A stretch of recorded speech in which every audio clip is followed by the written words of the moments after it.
Isa nga sa pinaka-brutal at dark na laban yung napanood natin na Beatroom vs EJ Power. Dito nga ay hindi sila nagpigil sa nabuo nilang material sa isa't isa at maraming mga sibilyan ang nadamay sa laban na ito. Parehas nga nilang nailatag ng maayos at malinaw ang kanilang gustong iparating sa battle at pati na rin sa mga viewers. Nagkaroon pa nga ng issue ang naging banat ni EJ Power na sunugin ang Malacanang matapos nitong mag-viral sa iba't ibang platform. May mga attorney nga na nag-comment at nag-content na rin patungkol dito. Sa video nga na ito ay kinumpile ko ang naging reaksyon ng fans at mga flip-top MC sa banat ni EJ Power.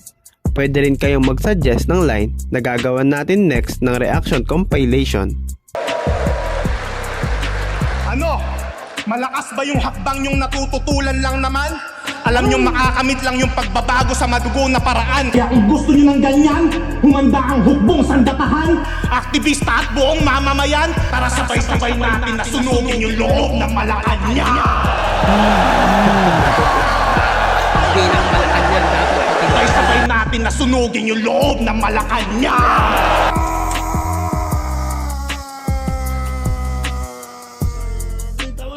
Natin na sunugin yung loob ng Malacanang. Yeah!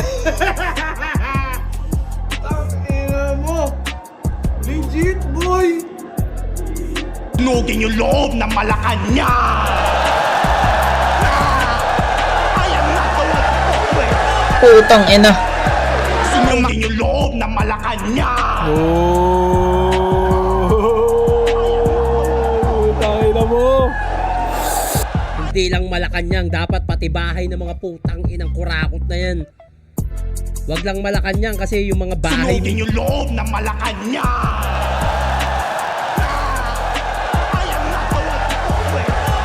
Hindi talaga natatakot si Iggy magsalita ng kung ano-ano. Sabay natin na sunugin yung loob ng Malacanang.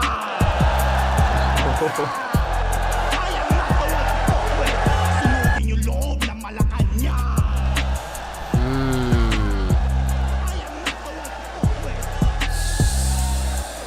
Iba to laban na to, pare. Natin na sunugin yung loob ng Malacanang.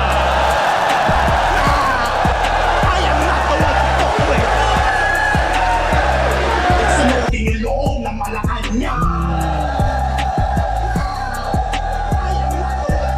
Ay nasunugin yung loob ng Malacanang.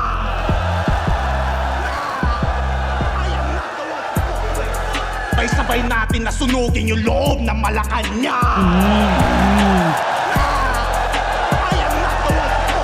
Ay natin na sunugin yung loob ng Malacanang. Sunugin yung loob ng Malacanang.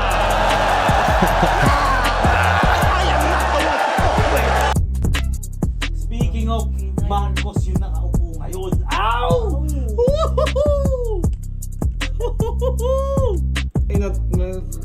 Kumbaga, sa laban na to, tama si Beatroom sa pinaglalaban niya.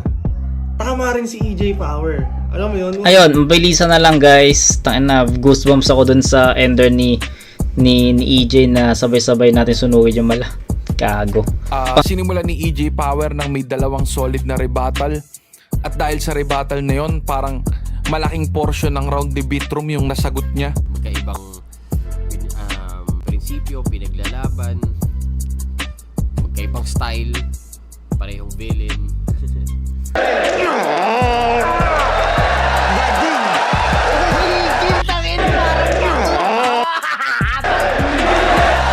That's a good battle. Putang ina, sobrang ganda nun.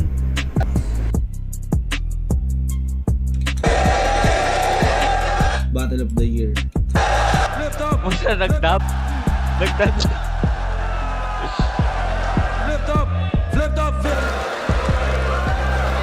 Mga halimaw.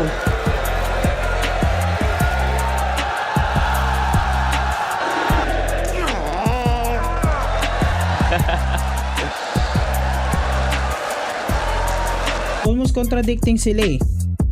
Si EJ Power sinasabi niya na gera wise, pero si Beatroom sinasabi niya sinusuko niya yung gera. Sinusuko Kumbaga niya puntuan na no? Parang ito yung punto ni Vitrom bilang aktivista, ito naman yung punto ni EJ bilang militar. Walang tama sa ganun eh. Na akala natin minsan, lahat ng sasabihin natin, hindi tayo mapupulaan. Pero aware na si EJ doon sa dami na nangyari na ganong sitwasyon sa flip top.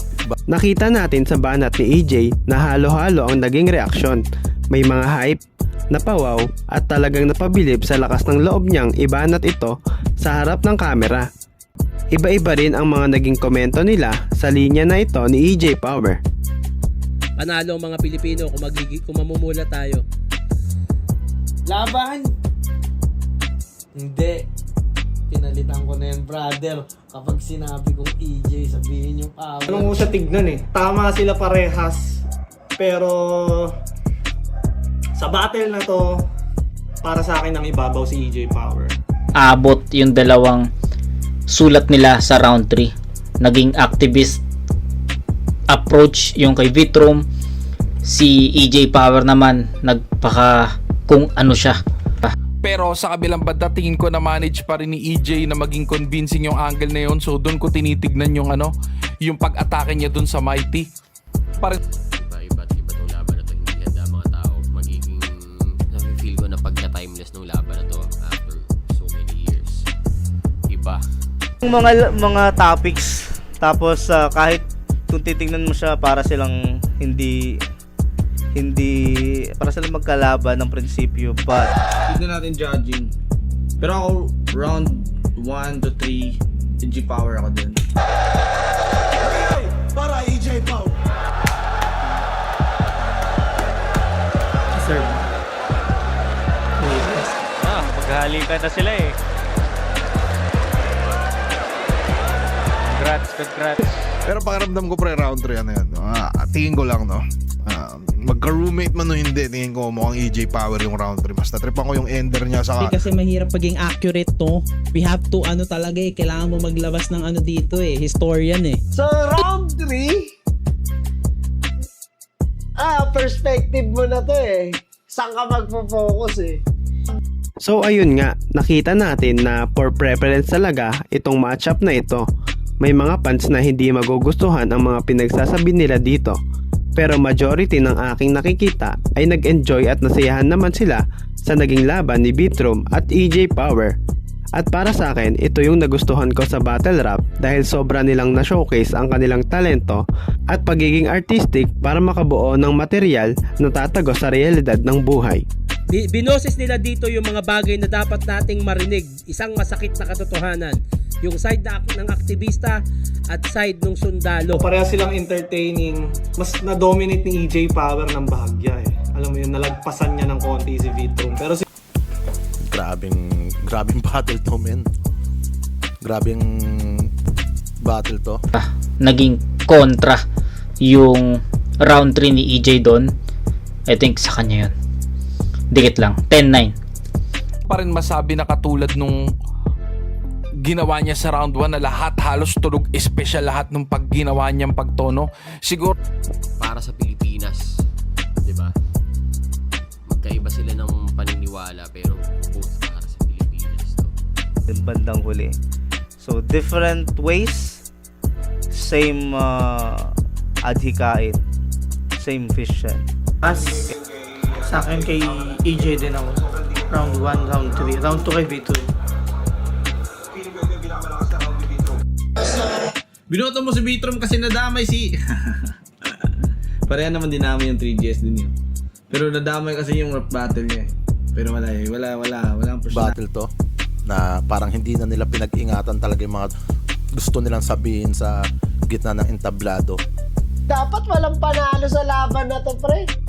Itong ganitong mga laban yung dapat pinopromo battle, no? Ang kulit no, parang again siya sa activista ng part ng unahan ng round 3 and then yung dulo is activism in itself. At Ang it's haba fine. pala ng round 2 ni AJ, no? Putang ina, 6 minutes ang puta. Ano ba yung boto ko kanina sa round 2? Tay? Vitrom na pala yun, putang ina. Ang haba, puta. Kayo mga boss, anong masasabi nyo sa naging linya na ito ni EJ Power? Comment down below lang mga boss at huwag niyong kakalimutan mag-subscribe para maging updated kayo sa gagawin nating video.